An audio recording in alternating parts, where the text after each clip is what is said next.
Clark, when you testified before this committee and when Attorney General Garland testified before this committee, you both promised to be nonpartisan and impartial. I'm sorry to say that I think neither of you have lived up to that promise.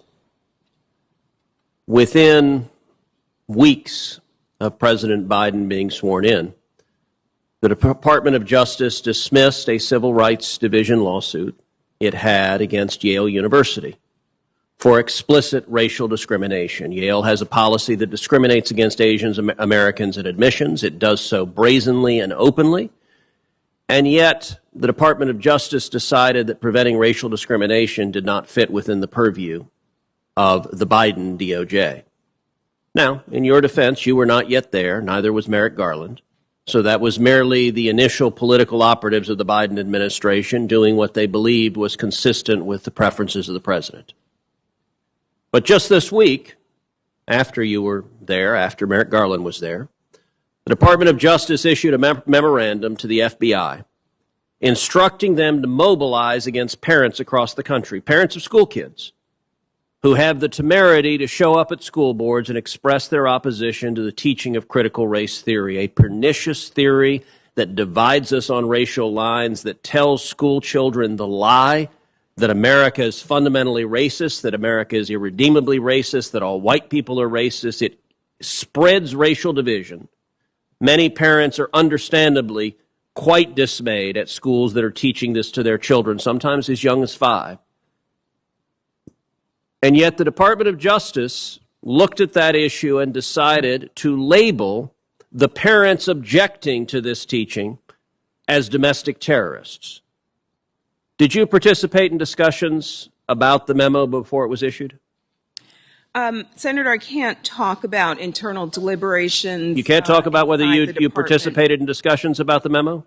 No, but what I can tell you is that the Civil Rights Division will play a role going forward. The Attorney General has asked the department to undertake a review, and the division will participate in that review to determine how federal enforcement tools can be used to prosecute crimes. Do you believe parents objecting to the teaching of critical race theory have civil rights in the democratic process?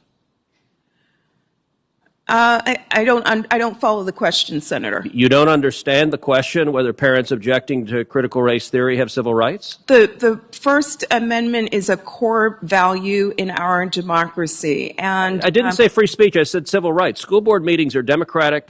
They are petitioning your local government. Do they have civil rights that the voting rights gives a damn about? Yet they have the right to express their view, to challenge the school boards, to ask. And is it beneficial for the Attorney General to label them as domestic terrorists and direct the FBI to target them? The Attorney General's memo deals with threats against public servants and says that threats against public servants are not only illegal, they run counter to our nation's core values. Do you believe parents objecting at school boards are domestic terrorists? I don't, Senator. Do you believe Antifa are domestic terrorists?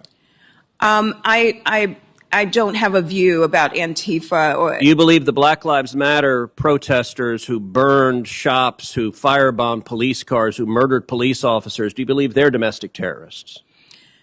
Senator, I believe that we live in a society where people espouse different views, but what we don't want are threats. You know, Ms. Clark, it is amazing that you're not willing to condemn people who are murdering police officers and firebombing cities because your politics aligns with them.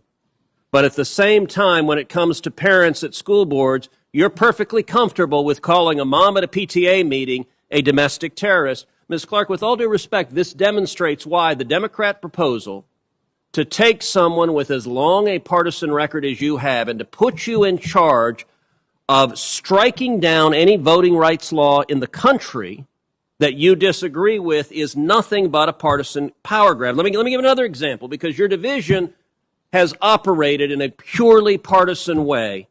The Department of Justice dismissed the civil rights lawsuits against the state of New York, the state of Pennsylvania, the state of Michigan for those governors' policies that sent COVID-positive patients into nursing homes, forced the nursing homes to take those patients, a decision, a political decision that resulted in tens of thousands of deaths. One of those governors, Andrew Cuomo, has now resigned in disgrace, and his staff had admitted they lied, underreporting the deaths that policy caused. And yet, your division dismissed the lawsuit against those Democratic governors. How are we to see that as anything other than a purely partisan decision? The letters that were issued to officials in the matters that you referenced were put together by career officials inside the department. Career officials can't be partisan? This department carries out its work free from political Are you interference. testifying to this committee that there are no career officials in the Department of Justice who are partisan? Partisanship does not impact the way that we carry out our Except enforcement miraculously, you dismissed the lawsuits against Democratic governors, even when their policies may have caused the deaths of tens of thousands of people.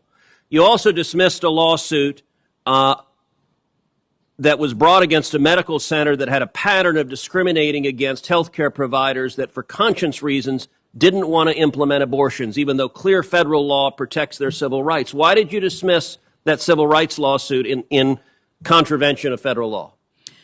General Garland has made clear, and I agree, that partisanship has no place in the enforcement Except work every decision of you the make Justice is partisan. Department. Your actions contradict those statements. 'Cause the flag still stands.